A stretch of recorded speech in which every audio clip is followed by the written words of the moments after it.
Pangga!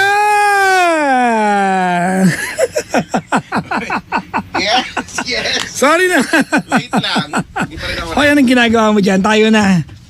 Ang ginagawa mo, nag-alcohol ka ba? Kasi amoy ulam. Diyos ko, Lord. Ano ba inulam mo kanina? Hindi, galing kami sa baba. Ano ba yan? Uhulog-hulog pa yung mga bagay dito. Kaya Chico, may shark.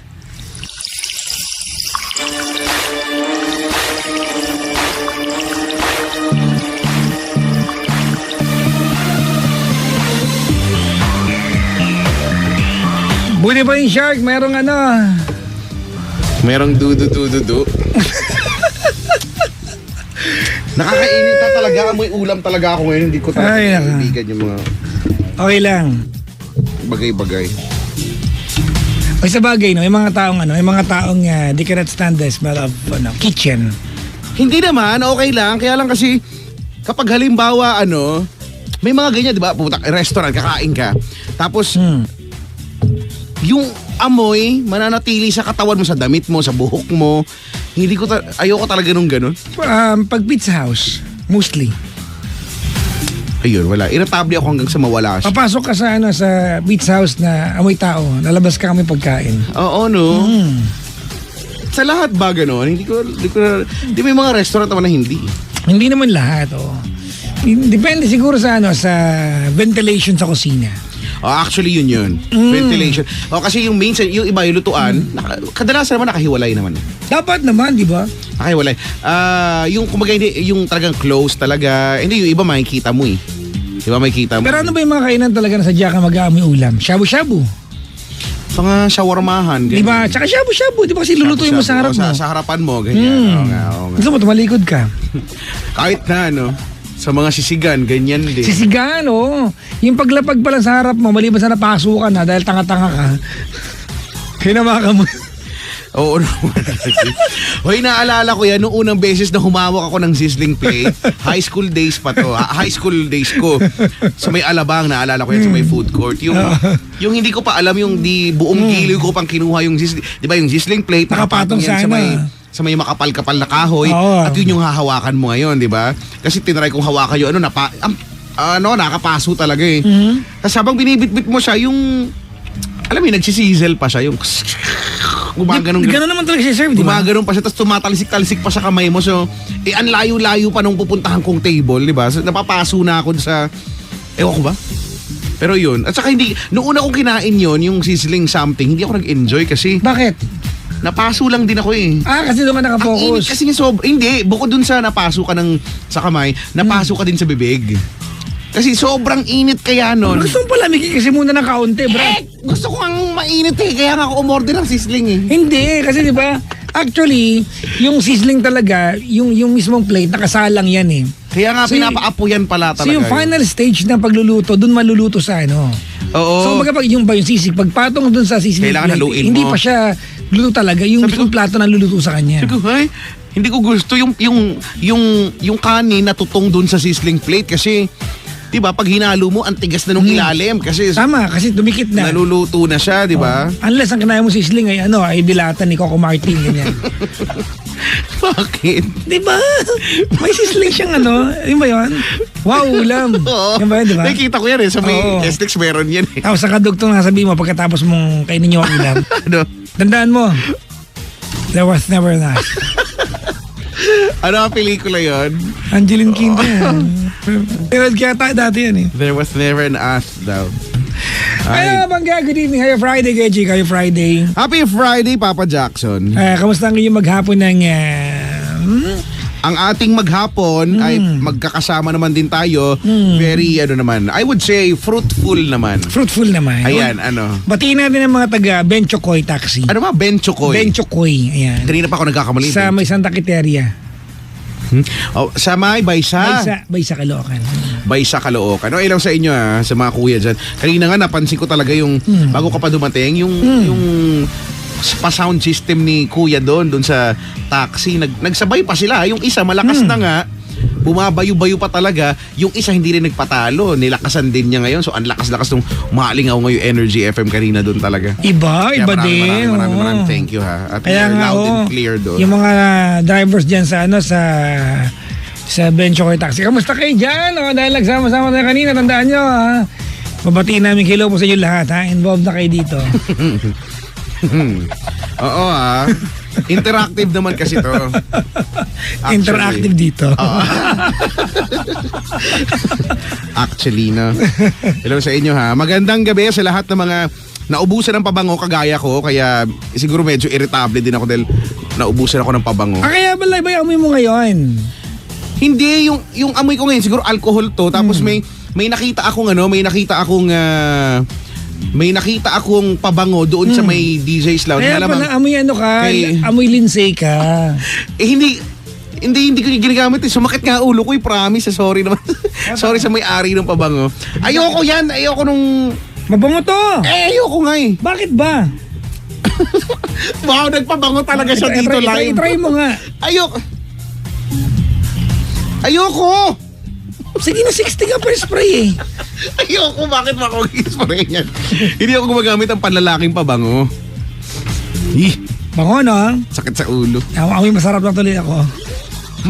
Parang mas mild pa yan kaysa dun sa pabango nung ginamit ko doon. Pero pambabae yun ha. Pero, sorry, hindi ginagamit ni Lindsay at saka Chino yung pamabango. yun doon? Oo, alam mo saan lang ginagamit yun? Pag mag-CR sila. Yun ang bit-bit nila. Oo nga, actually, pang ano dun sa... pang talo dun sa amoy nung... na nila. Kaya lang, ayoko din masyado naman yung masyadong matapa. Masyadong virgin na po. Hindi ko gusto yung amoy. Ay, nako. Good evening, Happy Friday po sa inyo lahat. Batiin natin lahat po ng mga nilalang na nananghal yun ang puwet kakaupo sa kalagitnaan ng trapiko. Anak ng toko at Kanina, baboy. sobra talaga. Grabe ang trapiko. Di ba naghiwalay na tayo bandang norte? Oo. Eh kami na yung pumunta dito, bumalik. Just Kellard. Define gapang. Gapang talaga. Hanggang sa makarating kami ng Ortigas, gapang pa rin. Sabi ko nga sa'yo, di ba, kung alam lang ng langgam mo sa pupunta, mauunin langgam mo, Actually, di ba? alam mo, kung mas mabilis pa nga yung literal na gapang eh. Alam mo, feeling ko mas nakarating na kagad ako kung lumabas ako ng sakit at gumapang talaga ako. Mas nauna na ako ng hindi hamak. Grabe talaga. Ay, imagine yung tsura mo gumagapang. Ay, yung mga tao, ano yun? Wala, gusto niya makarating una. May nadadaanan sila. Ano yun? May parang humps. Ako pala yung nadadaanan nila. Grabe.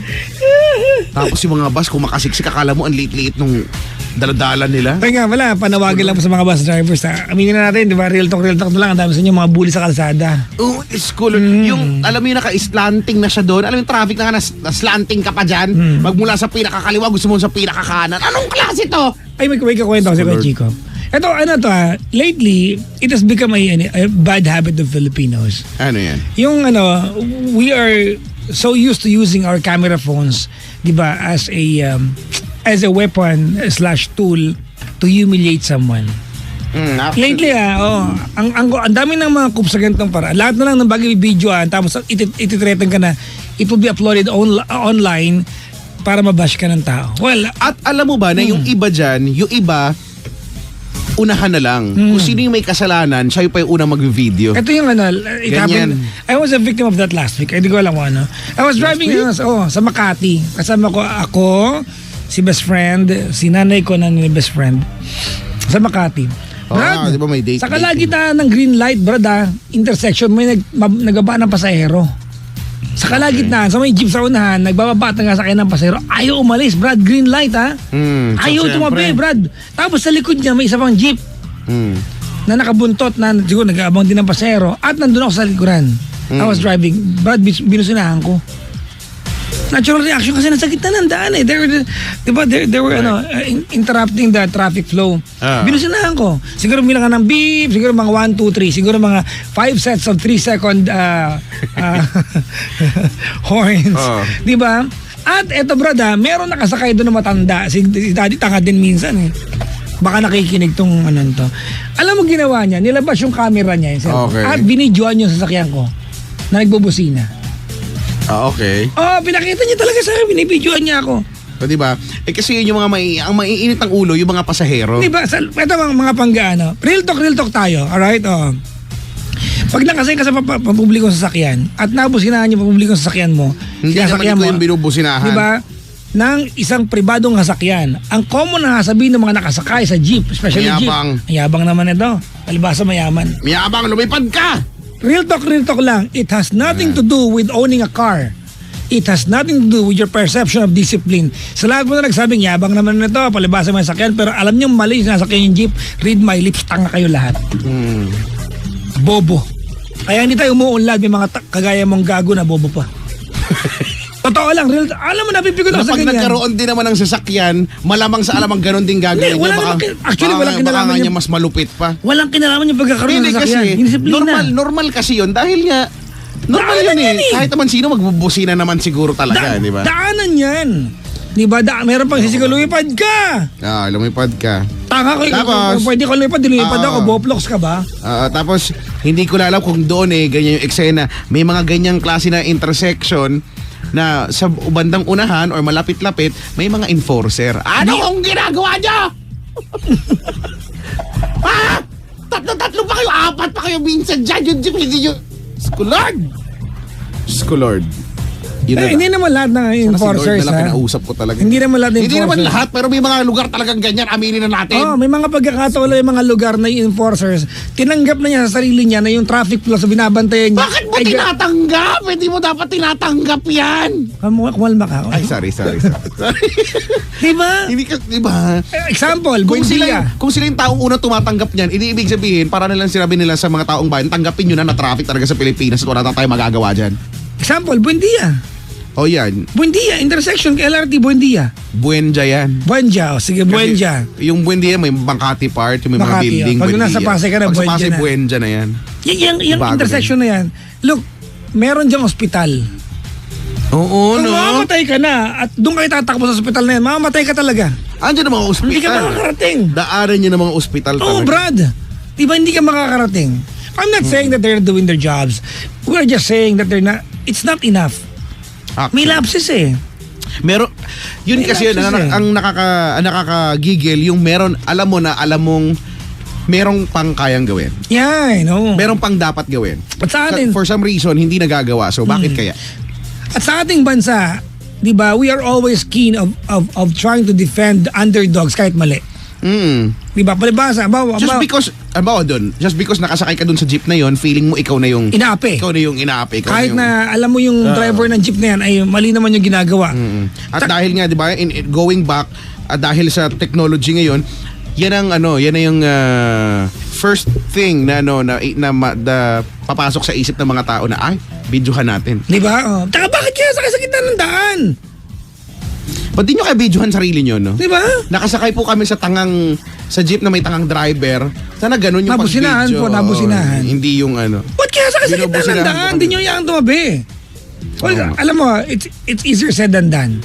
Pag andun ka at may nakita kang bakanting jeep and you're in a hurry to go home, di ba? At nakita mong tumigil yung jeep, sasakay ka talaga, di ba? Sasampa kahit alam mo di ba? Wala ka nang pakialam kung magkukos kayo ng kasi pag hindi ka humabol, wala na, mapupuno yan ang hindi ka nakasakay. Okay, two things. First of all, kung yan talaga ang paraan para makauwi, good luck, mag-ingat ka. It will not be taken against you, pero sana baguhin mo. Pangalawa, huwag kang magalit kung nabusinahan ka. That's the consequence of your action, of your stupid action. Pero di ba? Kaya lang kasi kung tao lang din, ano bang pwedeng gawin? Diba? Hindi na yan masisisi sa kanya talaga eh. Naandun na yan sa yung transport system na sa bansa natin eh. Yun yung malupit dyan eh. Kaya kapag ka nakakahanap ng mas magandang alternative, tsaka magwawala sila ngayon. Mag-i-strike sila. Tapos ang dami na namang naabala, Lord. Sa mga naabala ng mga nakaraang strike, hello po sa inyo ha. Meron talaga at sobrang dami nila. Good morning, good evening po. Good morning kasi kagagising ko lang. At sa mga aga-aga nandito ngayon sa booth, hello sa inyo. Oo, mga mukhang seryoso yung mga tao ngayon, mga utaw ngayon dito. Anong agenda tonight? Ang agenda tonight ay Wala, matapos ng parang wala lang. Matapos ng parang dumaan lang, ganyan. Yan ang agenda natin tonight. Okay, good evening po sa lahat ng mga magigiting na bisita namin ngayong gabi. Maligayang pakikinig po sa inyo at salamat sa pagdalaw.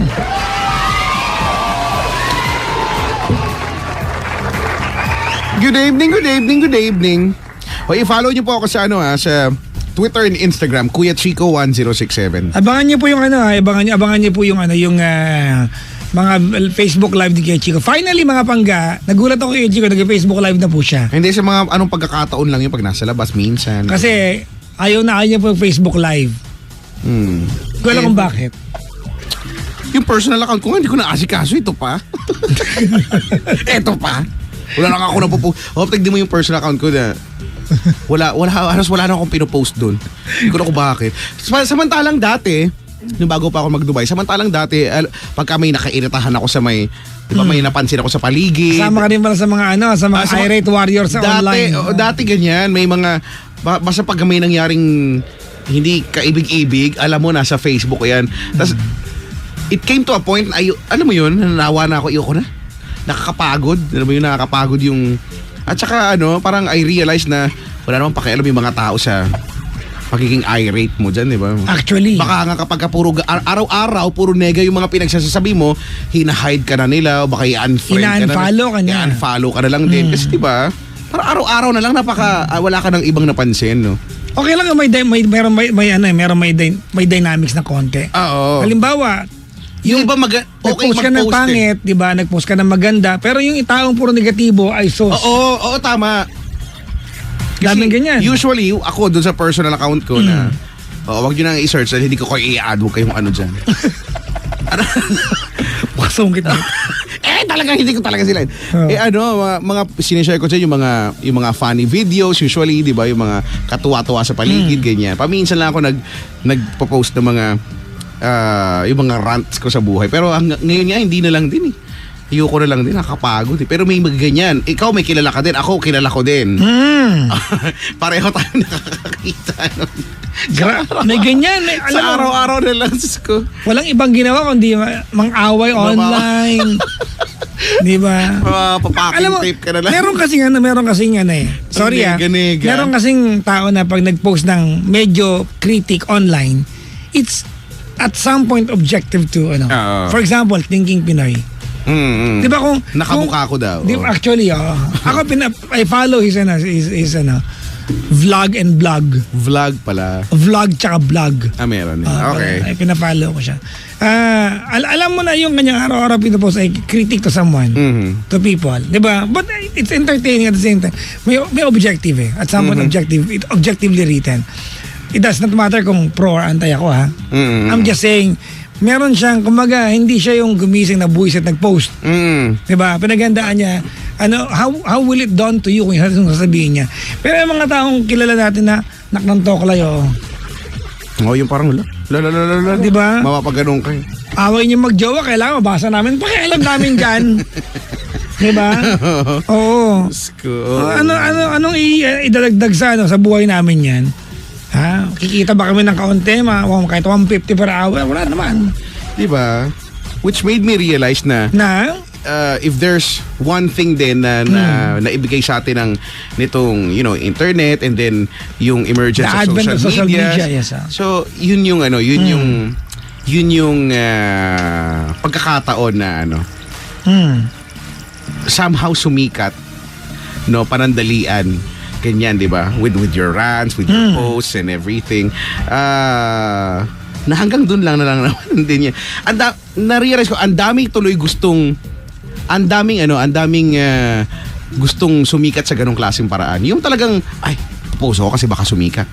Okay lang kung entertaining, walang problema. We need entertainment sa mundong ito. Kasi magulo ng mundo. Ending ko, anong pinagagagawa? Di ba? Ano pinagagawa? Lolo, mapapaganong ko eh. Ano yung off? Pag-usapan natin. Mauna na ako. Kailan ba yung kailan na barod ko yun, yung si ating kumakanta na Akin Ka Na Lang, na nakabra. Naroon niyo ba naman yun? Akin ka na lang, akin. Nakabra. Para kanino ba yung kanta niya? Para sa tindero ng bra? Hindi ako magaling na singer ha. Alright? I have gigs pero hindi ako singer. Alright? Pero Hindi magaling. Siguro naman, hindi ka naman kailangan nakatapos ng 4 na taong kurso para malaman na. Okay. So, andun na tayo. Okay ba o hindi yung kanta? yung kanta yung inaano niya, Brad, yung bra. Oo, at malamang hindi yung bra. Bakit yung pinicturean, tsaka bakit ka naka-bra? Tapos, eto malapit, that's okay. Diba, even if it's out of context, that's okay. Acceptable na, okay, fine. Pero pag nabastos ka, magagalit ka, alika, lapit ka, sasampalin kita. Bibigyan kita ng maluto. Meron pang ano yan, may mga may disclaimer o kaya may mga paunang post na. Yan. Ano yun? No to keme-keme. No negative comments, please. Boplox. Ang sarap sa ngain ng cellphone. Diba? Sko. Ano yan? Free for all yan. Kapag nag-post ka online, yung No public, negative comments, that's please. free for all. People can react the way they want to Talaga, react. no negative comments, please. Eh di sana, pwede ba yun? Yung post mo ay visible lang sa mga friends mo or sa kung sino mo lang gusto. Hindi ba Karamihan pwede? kasi fan page eh. See? Di ba? Fan page. Gumagawa ng page, ng fan page. Pwede ka namang personal account at doon ka mag-post. Naman, di ba? Diba? At kung ayaw mo na, nababash ka, ayaw mo na may mga negative comments, huwag ka gumawa ng fan page. Diba? Doon ka sa personal account para yung mga friends mo lang talaga nakakita doon, hindi ka rin ibabash. Diba? Yan ang problema eh. Gusto nyong sumikat pero ayaw nyong nakakatanggap ng mga negative comments. Di ba? Kasama yan eh. Siguro buhay. maybe we can just safely agree sa part na tayo mga Pinoy, we are naturally critical of things. Critical. Di ba? Minsan do you agree ka, minsan yung pagiging critical ay pangit na. ano na yung term naman, complicated na, 'di ba? Nagiging gano'n na. Yung pagiging critical, it complications na yung mga. Ay nako. Ang hirap no, ang hirap i-please din ng mga Pinoy. Oo, di ba? Oo. Si Sander Ford nung hindi pa pumogi ng ganyan, ayaw niya sa itsura. Nung ginawa niya yung paraan para hindi niya siya lain, ayaw niya para na itsura, lalain. Pero alam mo, at some point nakakalungkot yung I just realized nakakalungkot yung ganung idea, 'di ba? Na Si Sander Ford ay kaya nagpaganyan to be accepted by the di ba? society. Pangit, di ba? At yun, 'di ba? Yun ang totoo yun, 'di ba? Hindi lang naman doon sa gusto niya mag-artista, 'di ba? Kasi pwede naman siya mag-artista or pwede naman niya gawin sumayaw, 'di ba? Yung nang hindi na siya nagpa-alter ng mga bagay. Well, you can be a personality. Oo. Alam, iba kasi yung nagpa-alter ka na itsura mo, 'di ba? To enhance how you look. Doon sa idea, alam mo ang naging clincher talaga diyan. Yung nagpa-alter ka na itsura mo to be a different person kasabay ng palit ng pangalan. Yun. Ayun, may Diba? pagpapalit ng pangalan. Oo. Pero ako, Baka trend? Kasi trend yan ngayon eh. Oo. Pero ako talaga, Pagpapalit ng pangalan. Ako, ikaw ko manager ni Sander, go ahead. If you can, why not? They do it. Diba? Wala ka namang inapakang ibang tao eh. Correct. Diba? Pero ito yung hugot ko dyan. Ang daming ng tawag ito ng lalait, ng babash. Teka nga, Hindi naman mawalan yan eh. Si Sander Ford lang ba nagparatoke sa industriya? Baka gusto isa-isahin natin yung nagparatoke dyan. Yun totoo. Oo, yung hindi. Hindi ka nag-iisa, Sander. Ang dami nyo dyan. Actually, napakarami. Diba? Binash nyo ba yung mga nagpalaki ng daddy dyan? Diba? Oo, nagpatangos ng ilong. Iba, sinare nyo pa yung picture ng mga masexy na yan. ng pisngi. Diba? Oo, May napanood akong video eh. Sander, hindi ka nag-iisa. Tapos, diba? I mean, marami na naman. Kumbaga, hindi na lang naman ngayon. Ilang sa taon. trend. Wala nang masama dyan. Oh, well, siguro uso nga sa mundo ng Siguro, showbiz yan. nalulungkot ka lang at ako nalulungkot din ako dun sa idea na kailangan niya gawin to please other people. Oo. Sana ang dahilan talaga niya is to feel better about himself. Diba? So, kung titignan mo, sabi, diba, tumaas daw yung self-confidence niya. Oo naman, I'm sure. Doon, tumaas. Kasi, Actually, hindi pa siya Sander Ford, mataas ang self-confidence niya. Actually. Yun talaga yung nagpasikat sa kanya. Pero, yung ugali niya. Pero ngayon, diba, mas lalo. Diba? Iba na ako ngayon. Diba? Iba na ako ngayon. And, bla bla. Pero, diba, okay, sige. Kung ikinasaya mo yan, kung ikinataas ng moral mo yan, di go. Again, sabi mo nga, wala naman tinapakang tao. Diba, do whatever it is that will make you happy.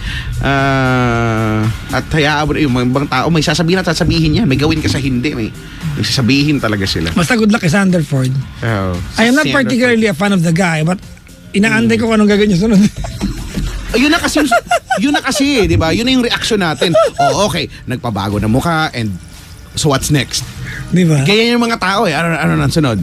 Pero amin natin ka, Chico. Kasi, Kahit anong sabihin natin, kahit anong sabihin mo kay Sander Ford, whatever you want to tell the guy, throw at the guy, aminin natin, ito real talk to ha, lahat ng mga may kaya na hindi gaanong pogi nagkaroon ng pag-asa. Oo. Sabi nila ganito daw. Sabi nila, kapag mayaman ka at hindi ba ayos yung itsura mo, may mali daw sa'yo. Di ba? Kasi may kaya ka eh. Di ba? May kaya ka daw. Tapos, skulot. Hindi ko kinakayanan. Diba? Logic na mga bagay-bagay. Pero hello sa inyo ha. Sa mga nagpaplano na pumunta ng Thailand. Tapos pagbalik dito, may boobs na. Hello sa inyo. Kasi sa Thailand mura. Di ba? Ganyan talaga. Sa kinikwento nga sa akin nung ni Kuya Fer nung kaibigan ko. Yung mga nasa yung mga gilid-gilid, yung mga karinderya, yung mga nagse-serve doon ay mga naka-protrude daw ang mga ilong. So ibig sabihin, doon sa level na yun, 'di ba, kaya nilang magpagawa. So tagang mura daw. Ay nako. Protrude talaga. Oo, pero ako alam mo naman, yung kung may pointed nose tayo, yung akin disappointed. Pero kiber. Diba, matagal na tong gustong galawin ng mga kilala natin mga doktor. Pero no. Magkakasapakan tayo dito, Dok. Itatakwil ako ng nanay ko kapag nakita niyang matangos ang ilong ko, kaya wag niyo akong aanuhin dito. Wala, hindi na sila nagtagumpay. Ayoko. Ay. Hindi ko naman kailangan maging matangos ang ilong. Kahit naman pango ako, magaling pa rin naman ako. Excuse me. Tsaka ang humble ko pa rin, di ba? Yun yung pinakamahalagang part doon. Hindi ko kailangan magpatangos ng ilong. Ganyan, to be accepted. Yan eh, di ba? And ganyan yan. Parang gusto lang natin manindigan na hindi mo to be yun yan eh. Kung ang usapan ay to be accepted by the society, you don't really need to change yourself. You have to be yourself. Hindi mo kailangang baguhin ang sarili mo. But if you can, if you can, walang problema, di ba? Pero I think it's sana it's just not necessary. Really. Yeah. If you can, if you want, yun, if you want. Pero kasi baka naman yung iba napipilitan lang. May mga ganyan eh. Yung nilamon na lang ng sistema, napilitan na lang din pero labag naman sa loob nila. Huwag nyo yung gawin. Basta't labag sa loob ninyo, huwag mong gawin. Tama. Ganyan. Okay? Okay. Alright mga bangga. Sige, ganito gawin natin. Ang daldal na Tayo naman ay... natin ang gagawin natin. I-follow nyo ako, Kuya Chico 1067, KUYACHICO 1067. Naamoy ko pa rin. Naamoy nyo ba yung pabangong in-spray ko? Kayo ba naamoy nyo ba? Hindi.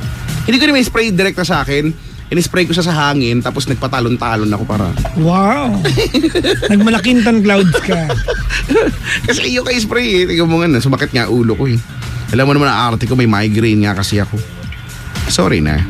Ay mga pangkatawag 721-2429 721-2429. Sa inyo mga talapitan yung kami on your radio. Ako po ang inyong lingkod. Yung Friday ng gabi. Ako po si Papa Jackson. Ako po si Kuya Chico. Sa programang hindi pinagandaan pero ewan ko ba, pinakikinggan. Kaya we are in number 1 6.7 Energy FM Pangga. Huwag mo sabihin radyo, sabihin mo Energy.